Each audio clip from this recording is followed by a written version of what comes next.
নমস্কার বন্ধুরা, বাংলার স্বাদে আপনাদের সবাইকে স্বাগত। আজ আমি একটা ফ্রেঞ্চ ডেজার্টের রেসিপি নিয়ে এসেছি যার নাম ক্রিম ব্রুলি। এটা ট্র্যাডিশনালি ডিম দিয়ে বানানো হয়ে থাকে, তবে আজ আমি ডিম ব্যবহার করিনি। এটা সম্পূর্ণ ঘরোয়া কয়েকটি উপকরণ দিয়ে বানিয়ে দেখিয়েছি, যাতে করে যে কোনো নিরামিষ দিনে বা যারা ডিম খান না তারাও অনায়াসে বানিয়ে নিতে পারেন। ভিডিওটি শেষ পর্যন্ত দেখার অনুরোধ রইল এবং ভালো লাগলে লাইক, শেয়ার ও আমার চ্যানেলটি সাবস্ক্রাইব করে নেওয়ারও অনুরোধ রইল। চলুন তাহলে শুরু করা যাক আমার আজকের এই ভিডিওটি। ক্রিম ব্রুলি বানাবার জন্য প্রথমেই একটা বড় পাত্রের মধ্যে আমি নিয়ে নিচ্ছি 200 millilitre fresh cream. Fresh cream না থাকলে দুধের মালাইও ব্যবহার করা যেতে পারে।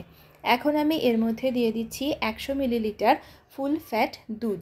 এখানে কিন্তু যদি কেউ ক্রিম ব্যবহার করতে না চান সেক্ষেত্রে শুধুমাত্র দুধ দিয়েও বানানো যাবে। আর এই দুধটা কিন্তু কাঁচা দুধ নয়, আগে থেকে ফুটিয়ে তারপর ঠান্ডা করে দুধটাকে ব্যবহার করেছি।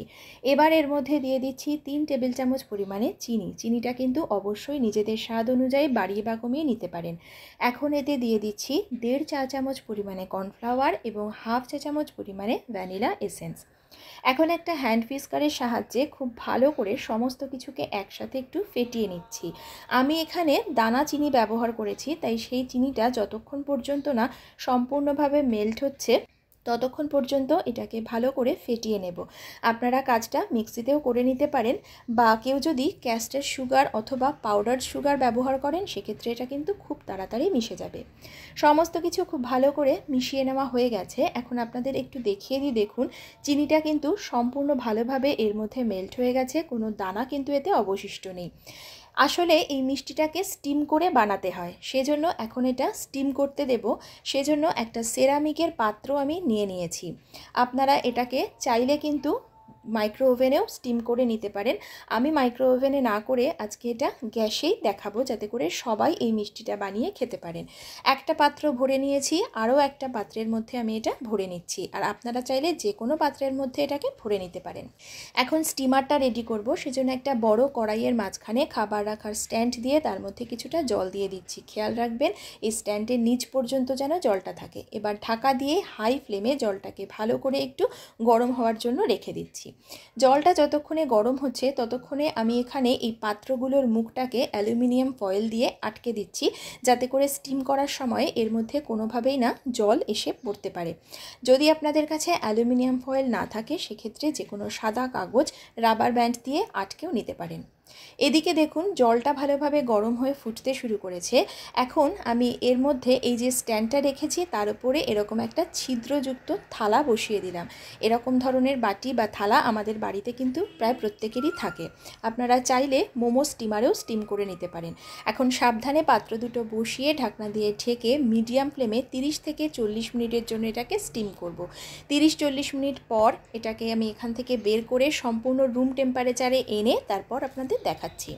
30-40 মিনিট সময় ধরে এটাকে আমি স্টিম করে নিয়েছি, তারপর এটাকে সম্পূর্ণ ঠান্ডা করে নিয়েছি। এখন দেখতেই পাচ্ছেন খুব সুন্দরভাবে আমাদের কিন্তু ব্রুলি তৈরি হয়ে গেছে। এখন এটা পরিবেশন করতে হবে, তবে তার আগে আরেকটা স্টেপ বাকি আছে।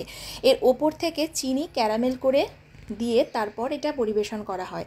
জেনারেলি এর ওপরে চিনি ছড়িয়ে দিয়ে ব্লো টর্চের মাধ্যমে সেই চিনিটাকে পুড়িয়ে দেওয়া হয়, তবে আমাদের ঘরে ব্লো টর্চ যেহেতু থাকে না, তাই আজ আমি এটা ক্যারামেল আলাদা করে বানিয়ে নিয়ে এর ওপরে দিয়ে দেব। সেজন্য একটা পাত্রের মধ্যে আমি 2 টেবিল চামচ পরিমাণে চিনি এবং 1 টেবিল চামচ পরিমাণে জল দিয়ে দিয়েছি।